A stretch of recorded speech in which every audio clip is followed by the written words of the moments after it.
सभी एग्ज़ाम के लिए बहुत ही हेल्प करेगा, क्योंकि इससे आपको पता चल जाएगा कि आगे होने वाले DRDO या इसरो या और भी कोई भी एग्ज़ाम हो जो वेल्डर से रिलेटेड है, उसमें एग्ज़ाम का पैटर्न किस प्रकार से आता है, क्वेश्चंस की लेवल किस हिसाब से आता है, उसकी लैंग्वेज किस हिसाब से आती है, ये सभी हम इसके अंदर देखने वाले हैं और समझने वाले हैं। वैसे तो ये पेपर मेरे पास 7 दिन पहले ही आ गया था, लेकिन ये वीडियो आज बनाने का कारण यह है कि मैंने इसके ऊपर काफ़ी स्टडी की है। इसको थ्योरेटिकल भी मैंने इसको चेक किया है, इसकी आंसर की को चेक किया है, प्रैक्टिकली भी उस चीज़ को मैंने देखा है कि वास्तव में ये चीज़ होती है या नहीं, तब जाके मैंने ये वीडियो आपके लिए बनाया है। क्योंकि आंसर की रटने से कोई फ़ायदा नहीं है। आपको आंसर की रट के मैं बता दूंगा, उससे कोई समझने वाली बात नहीं है। वो आपको आगे एग्ज़ाम में कभी हेल्प करने वाली चीज़ नहीं है, क्योंकि आपको वो समझ में नहीं आया क्या है क्या नहीं है। तो मैं आपको जो भी चीज़ बताने जा रहा हूँ वो बिल्कुल 99% करेक्ट है और आपको आगे लाइफ में हर जगह काम आएगा। तो चलिए बात करते हैं हमारे इस इसरो के पेपर के बारे में। दोस्तों, इस पेपर के अंदर 60 क्वेश्चन आए थे, सारे के सारे थ्योरेटिकल थे, यानी कि सारे क्वेश्चन थ्योरी के ऊपर पूछे गए थे। एक क्वेश्चन के लिए 3 नंबर थे, यानी कि टोटल मिला के 180 नंबर का ये पेपर था। इस पेपर को कंप्लीट करने के लिए हमें 1.5 घंटे का समय दिया गया था, यानी कि 90 मिनट दिए गए थे, और इसमें 1/3 माइनस मार्किंग भी थी। तो चलिए स्टार्ट करते हैं हमारे पहले क्वेश्चन के साथ। तो हमारा पहला क्वेश्चन है आर्क वेल्डिंग के मामले में फ्लक्स। अब आपको ये क्वेश्चन इसके अंदर दिए गए ऑप्शन के अकॉर्डिंग समझना है कि क्वेश्चन कहना क्या चाह रहा है। इसके अंदर पहला ऑप्शन है ए, पाउडर के रूप में बाहर से प्रयोग किया जाता है। ऑप्शन बी है इलेक्ट्रोड पर विलेपित है, यानी इलेक्ट्रोड पर कोटेड है। तीसरा है सी, का उपयोग किया ही नहीं जाता, यानी कि फ्लक्स का उपयोग किया ही नहीं जाता। और डी, जिसमें है उपयुक्त में से कोई नहीं। तो अब आपको ये आइडिया लग गया है कि ये कहना चाह रहा है कि आर्क वेल्डिंग में फ्लक्स किस प्रकार से प्रयोग किया जाता है। तो इसका राइट आंसर आएगा ऑप्शन बी, इलेक्ट्रोड पर विलेपित है। यानी कि आर्क वेल्डिंग में जो हम फ्लक्स यूज़ करते हैं वो इलेक्ट्रोड पर कोटेड होता है।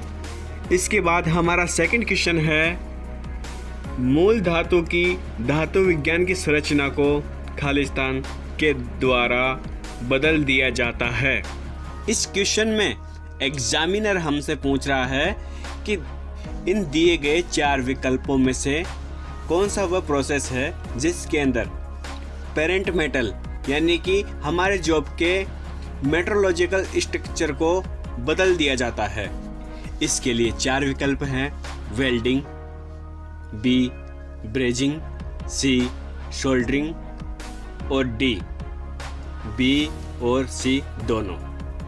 देखिए हमारा जो विकल्प है बी, उसमें ब्रेजिंग अगर हम किसी जॉब पर करते हैं तो उसके अंदर कोई भी मेट्रोलॉजिकल चेंज नहीं आता है।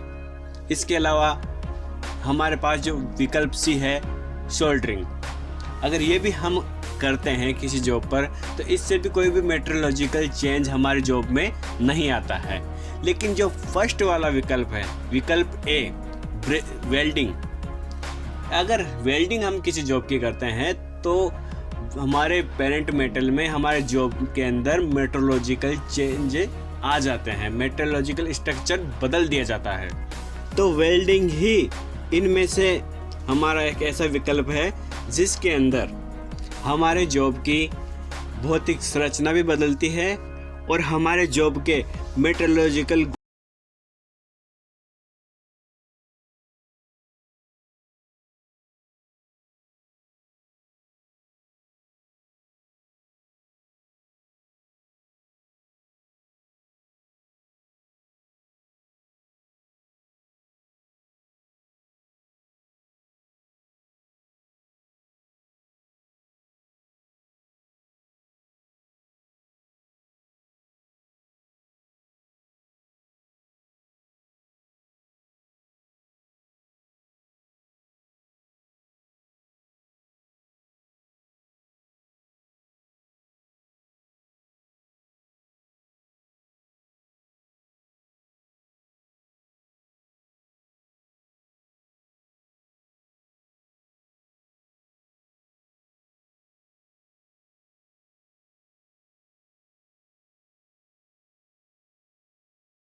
खालिस्तान के रूप में जाना जाता है। यानी कि ये क्वेश्चन ये कह रहा है कि वह वेल्डिंग प्रोसेस जिसके अंदर रासायनिक प्रतिक्रिया यानी कि रासायनिक केमिकली रिएक्शन के द्वारा हीट उत्पन्न की जाती है, उसको किस वेल्डिंग के रूप में जाना जाता है। इसके लिए हमारे पास 4 ऑप्शन हैं। पहला है A forge welding, option B प्रतिरोध welding, option C gas welding और ऑप्शन डी थर्मिट वेल्डिंग। तो इसका राइट आंसर है ऑप्शन डी थर्मिट वेल्डिंग। इसी वेल्डिंग के अंदर एल्यूमिनियम प्लस आयरन ऑक्साइड के बीच में रासायनिक अभिक्रिया करवाई जाती है जिससे हीट प्रोड्यूस होती है। इसी वेल्डिंग प्रोसेस के द्वारा हैवी पार्ट्स तथा रेल की पटरियों को वेल्ड किया जाता है। इसके बाद हमारा अगला क्वेश्चन है क्वेश्चन नंबर 10। धातुओं के 2 टुकड़ों को एक करने की प्रक्रिया जिसमें एक अलोह मिश्र धातु को धातुओं के टुकड़ों के बीच जोड़ने हेतु तरल अवस्था में समाविष्ट किया जाता है और इसे ठोस बनने दिया जाता है को खालिस्तान किस रूप में जाना जाता है।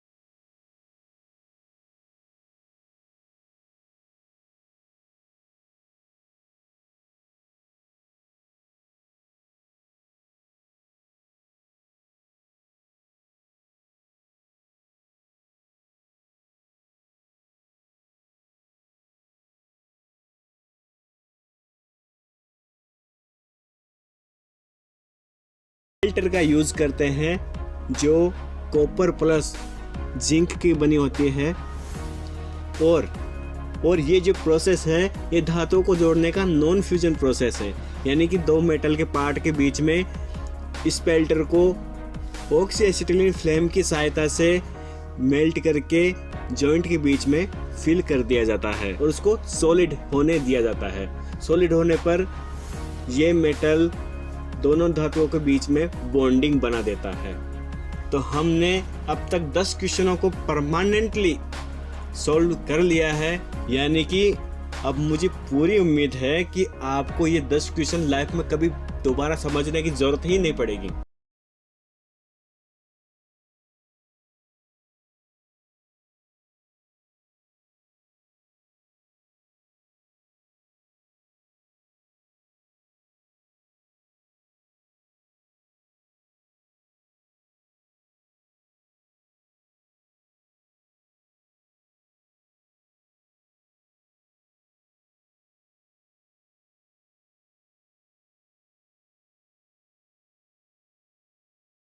चैनल को सब्सक्राइब करें, लाइक करें और अपने दोस्तों के साथ शेयर करें और हाँ, बेल आइकन को प्रेस करना ना भूलें ताकि हमारी अगली सीरीज जब भी आएगी तो तुरंत आपके पास पहुंचेगी।